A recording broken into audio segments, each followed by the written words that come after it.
Mes chers élèves de la deuxième année collège parcours international, bonjour. Dans cette séance, on va parler d'un sujet nommé l'hérédité chez l'homme. Voilà. Donc, tous les humains partagent les mêmes caractères qui font d'eux des individus appartenant à la même espèce. Bien sûr, ces caractères, ils sont spécifiques de l'espèce humaine. Mais pourtant, nous sommes tous différents, que ça soit au niveau de la couleur de la peau, la couleur des cheveux, l'aspect des cheveux, la forme par exemple du nez, la couleur des yeux, etc. Donc, nous sommes tous différents. Et bien sûr, chaque individu, il présente des caractères héréditaires issus de ses parents. Il y a une ressemblance avec nos parents, avec nos frères, nos sœurs, mais il a aussi des caractères non héréditaires. Ce sont des caractères acquis. Par exemple, là, si je choisis cet exemple, cette personne, il a cette capacité de plier sa langue. Là, on parle d'un caractère héréditaire qui n'est pas donné à tout le monde, alors que là, on parle d'un caractère qui est acquis. L'exposition excessive au soleil, ça peut changer la couleur de notre peau. Et là, on passe d'une couleur qui est claire à une couleur qui est sombre, surtout pendant la saison estivale, c'est-à-dire pendant l'été. Donc, on va essayer d'expliquer ces questions-là, de répondre à ces questions. Quelle est la différence entre les caractères héréditaires et caractères acquis? Comment se transmettent ces caractères héréditaires d'une génération à l'autre? Et quel est le danger des mariages consanguins pour les descendants? On va parler de quoi il s'agit. C'est quoi un mariage consanguin et quel est le danger de ce type de mariage? On va commencer par les caractères héréditaires et les caractères acquis. Par exemple, là, des caractères acquis, j'ai choisi des exemples comme cette personne-là qui joue de la musculation et bien sûr, il a changé la forme de ses muscles, il a travaillé ses muscles et c'est un caractère qui est acquis. Même chose là, le piercing, c'est un caractère qui est acquis. Lorsque je parle du tatouage, aussi la chirurgie esthétique, lorsqu'on peut changer, par exemple, la forme du nez, on peut changer la forme, par exemple, des yeux, on peut changer la couleur des cheveux, la couleur des yeux, etc. Donc, tous ces caractères sont des caractères acquis. Maintenant, on va passer aux caractères héréditaires. Ces caractères qui vont se transmettre d'une génération à l'autre. Par exemple, là, la première génération, la grande-maman, la deuxième génération, la maman, et la troisième génération, cette petite fille. Il y a une ressemblance entre ces trois générations. Par exemple, l'aspect des cheveux, la couleur des cheveux, le nez aussi, les yeux, la bouche. Il y a une certaine ressemblance entre ces trois générations. Et là, on parle des caractères héréditaires, c'est-à-dire les caractères qui se transmettent d'une génération à une autre génération, à la génération suivante. Donc, comment s'effectue cette transmission de ces caractères héréditaires d'une génération à l'autre? Là, on va parler de l'arbre généalogique. Par exemple, là, on a dressé cet arbre, la première génération, et voilà la grande-maman et le grand-papa. Voilà la deuxième génération, nos pères et nos mères. Et voilà la troisième génération. Et là, je peux parler aussi de la quatrième génération, ce petit bébé, issu de cette descendance-là. D'accord? Donc, c'est quoi une arbre c'est quoi l'arbre généalogique? Donc, c'est une représentation des membres d'une famille selon un ordre, bien sûr, l'ordre des générations. Et on symbolise les mâles, bien sûr. On donne des symboles, les mâles par un carré, les femelles par un cercle. Voilà la première génération, la grande-maman, le grand-papa. La deuxième génération, donc, on a les deux filles de cette première génération.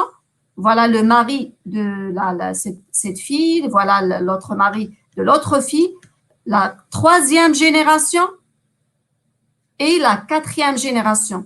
Par exemple, le papa et la maman, ils ont 3 enfants, une fille et 2 garçons de la 4e génération. Donc, toujours on symbolise le mâle par un carreau et la femelle par un cercle. Donc, quel est le but de dresser cet arbre généalogique? Donc, il permet de suivre la transmission, bien sûr, des caractères héréditaires, par exemple la couleur des cheveux, les groupes sanguins, la couleur de la peau, etc. Comme aussi, il peut, bien sûr, il nous permet de suivre aussi les maladies héréditaires. Par exemple, là, cet enfant-là, il est atteint d'une maladie nommée syndrome de Down. C'est une maladie héréditaire nommée aussi la trisomie 21. Une autre maladie héréditaire, et bien sûr là, le rôle de l'arbre généalogique, il permet bien sûr de poursuivre la transmission de ces caractères héréditaires. Et là, je parle d'une maladie héréditaire. Voilà l'albinisme. C'est une maladie héréditaire qui est très rare. Un cas sur 20 000 naissances, qui touche un cas sur 20 000 naissances. Et cette maladie, elle est due à l'absence de la mélanine, ce pigment qui est responsable de la coloration de la peau. Donc là, c'est une absence de cette substance-là, de ce pigment-là. La maman, voilà, avec sa couleur foncée, et voilà le bébé avec l'absence de cette substance. Et là, c'est une maladie héréditaire. Donc, maintenant, on va chercher le responsable de cette transmission de ces caractères héréditaires. Et là, je vais parler d'une nouvelle notion pour vous, c'est les chromosomes. Et on va chercher le rôle des chromosomes dans la transmission des caractères héréditaires. Tout commence au cours de la fécondation.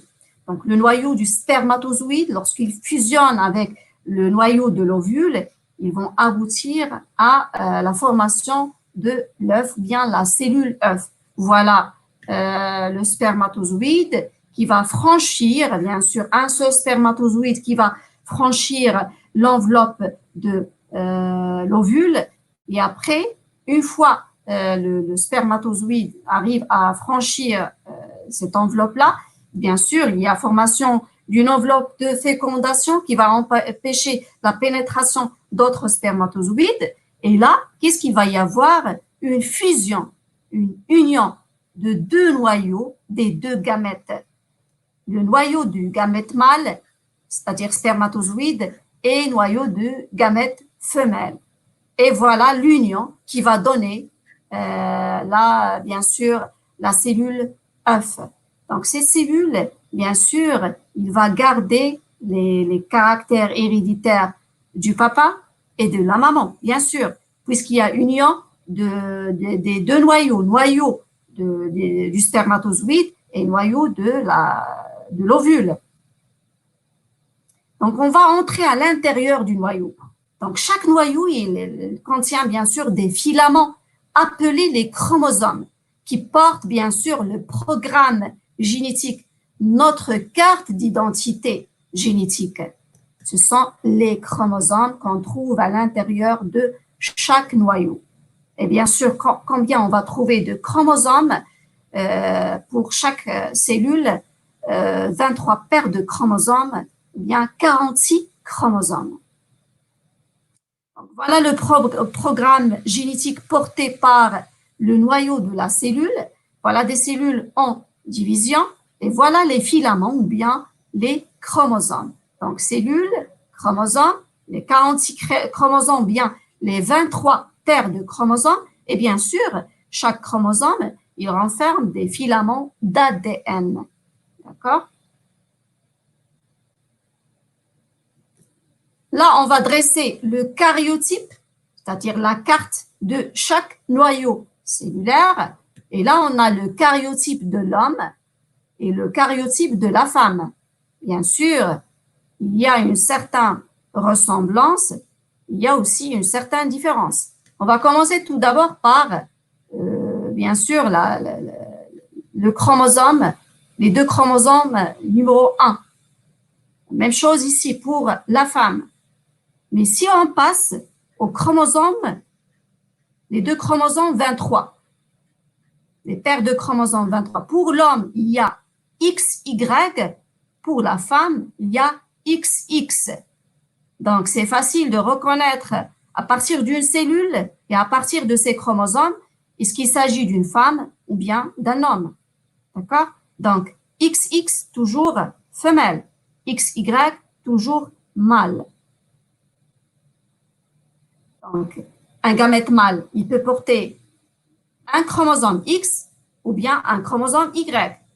La cellule, chaque cellule de chaque personne, je parle des mâles, toujours XY. Mais le mâle, le spermatozoïde, il peut renfermer soit un chromosome X ou bien un chromosome Y.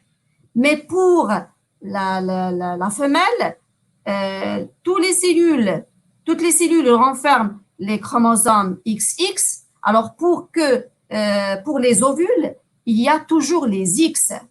Pour les spermatozoïdes, non. Il peut être un spermatozoïde, il peut renfermer un X, un chromosome X, comme il peut renfermer un chromosome Y. Lorsqu'il y a une rencontre entre gamète mâle et gamète femelle, s'il y a rencontre avec le gamète mâle qui porte le chromosome X, toujours il va se rencontrer avec le chromosome X de l'ovule, et ça va donner XX, ça va donner une fille. Si le spermatozoïde, il renferme le chromosome Y, il va se rencontrer avec le chromosome de l'ovule, XY, et c'est bien sûr, il s'agit d'un garçon. Donc, la transmission des chromosomes, bien sûr, il s'effectue au cours et au moment de la fécondation, bien sûr, lorsqu'il y a la rencontre entre les gamètes mâles et les gamètes femelles, ou bien spermatozoïdes et ovules.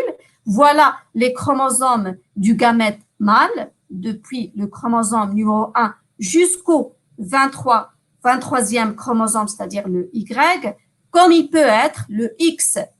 Donc, si il y a une union entre ces chromosomes-là, ces 23, avec ces 23 chromosomes, dans ce cas, Y, il va s'unir avec X, et là, il s'agit bien sûr d'un garçon. S'il y a, au lieu de Y, le 23e chromosome, c'est un X, il va s'unir avec X, et là, il s'agit d'une fille. Donc, chaque chromosome, il contient de nombreux gènes, bien sûr. Chaque chromosome, il contient à peu près de 200 jusqu'à 1200 en moyenne de gènes. Un gène, c'est quoi? C'est une portion, c'est une partie, ou bien une portion de chromosomes capable de transférer une information génétique d'une personne à l'autre. C'est ça ce qu'on appelle gène. C'est une partie ou bien une portion d'un chromosome. Et qu'est-ce que j'ai dit? Un chromosome, il peut renfermer de 200 jusqu'à 1200, 1400 gènes pour chaque chromosome. Et bien sûr, l'ensemble de ces gènes, c'est ça ce qu'on appelle le génotype. Donc, un gène, c'est une portion de chromosome capable de transférer une information génétique d'une personne à l'autre. Et chaque gène, bien sûr, il peut avoir plusieurs variétés d'allèles. Et lorsque je dis allèle, c'est la partie du chromosome, la partie du gène qui, bien sûr, qui est responsable de tous ces caractères, que ça soit la couleur des cheveux, les groupes sanguins. Il y a bien sûr une variété de caractères héréditaires, que ça soit externe, que ça soit interne, comme le cas des groupes sanguins. Voilà une paire de chromosomes numéro 9. Et là, qu'est-ce qu'on va trouver? Les allèles responsables du groupe sanguin, les groupes sanguins qu'on connaît tous, A, B, ABO, ou bien le système ABO. Et voilà le gène responsable là du groupe sanguin. Il s'agit d'un groupe sanguin A. Et le groupe sanguin A, il peut être représenté soit par deux allèles AA identiques ou bien par deux allèles A et O. D'accord? Allèle A et O, et là, il s'agit d'un individu du groupe sanguin A. Donc, toujours le gène, il occupe la même place sur les deux chromosomes. Voilà, par exemple, voilà un gène, même place. Voilà, la même place. Un autre gène, la même place. Et le génome, c'est l'ensemble de tous ces gènes-là chez une personne. Par exemple, là, c'est une photographie de chromosomes humains et chaque point lumineux, il indique l'emplacement d'un gène. Voilà l'emplacement de ces gènes. Et qu'est-ce que j'ai dit tout à l'heure? Il y a à peu près de 200, entre 200 jusqu'à 1200 gènes pour chaque chromosome. Bien sûr, la taille des chromosomes, il varie. Par exemple, le chromosome numéro 1, il peut bien sûr enfermer jusqu'à 3000 chromosomes, 3000 gènes. Si je parle du chromosome Y, il renferme juste 70 jusqu'à 100 gènes. D'accord? Ça dépend aussi de la taille des chromosomes. Le chromosome numéro 1, voilà, les deux chromosomes issus des deux parents, ils ont une grande taille. Et chaque chromosome, bien sûr, il renferme des gènes responsables d'un caractère héréditaire donné. Maintenant, on va passer au danger des mariages consanguins. C'est quoi un mariage consanguin? C'est un mariage entre deux individus d'une même espèce, d'une même famille. On parle là de l'endogamie. Et ce type de mariage, il augmente la possibilité d'apparition des maladies héréditaires, comme on vient de parler par exemple, de l'albinisme, on a parlé aussi de la trisomie 21. Donc, ce mariage consanguin, par exemple, entre deux individus de la même famille, il va augmenter la possibilité d'apparition de ces maladies héréditaires et bien sûr, ces mariages consanguins à éviter. Et on va prendre l'exemple de la mucoviscidose. C'est une maladie, bien sûr, héréditaire. Bien sûr, là, le patient, il représente des troubles, que ce soit au niveau de l'appareil respiratoire ou bien aussi l'appareil digestif. Et là, le gène responsable de cette maladie, il est situé sur la paire du chromosome numéro 7. Voilà le porteur de la maladie. Voilà une femelle qui est malade de la mucoviscidose. Même chose là, le mâle, il est malade de la mucoviscidose.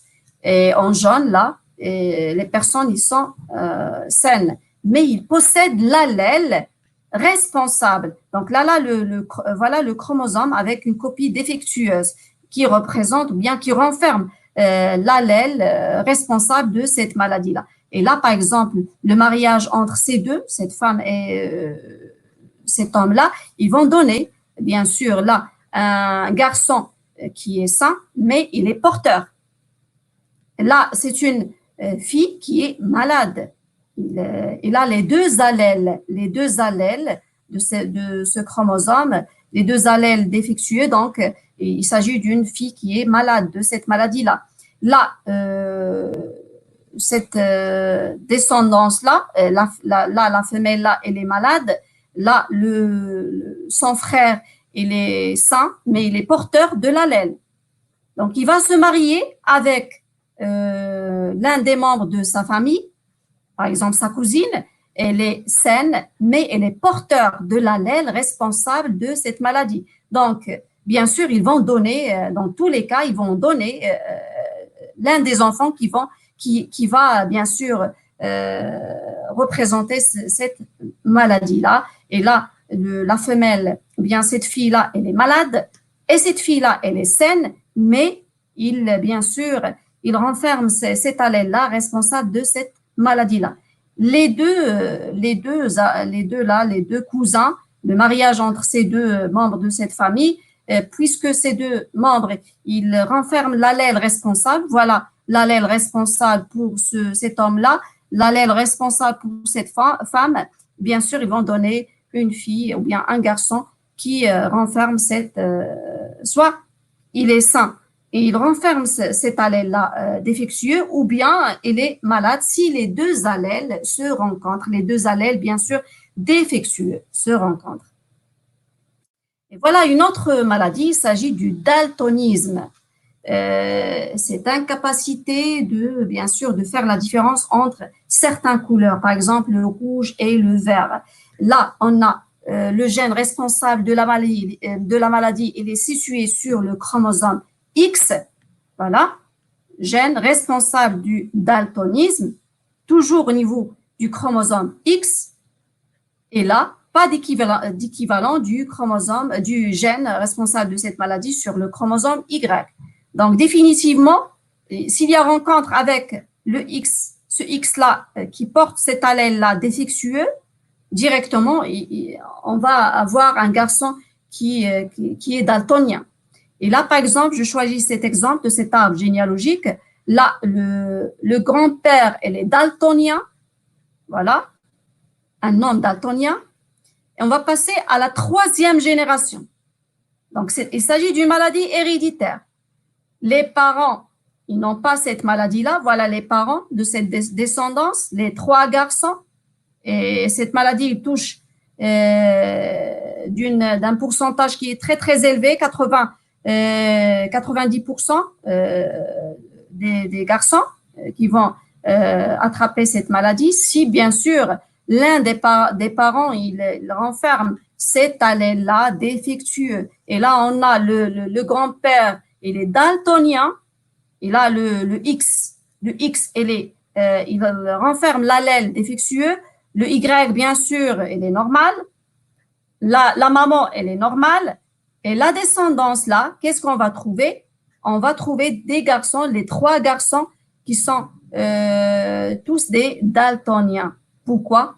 Et là, on va parler de l'un des 2 parents. L'un des 2 parents, il renferme cet allèle-là défectueux et bien sûr le gène responsable de cette maladie qu'on appelle le daltonisme. C'est pour cette raison qu'il faut bien sûr éviter le maximum les mariages consanguins, c'est-à-dire entre les individus de la même famille, car ce mariage, il augmente la possibilité d'avoir ces maladies héréditaires.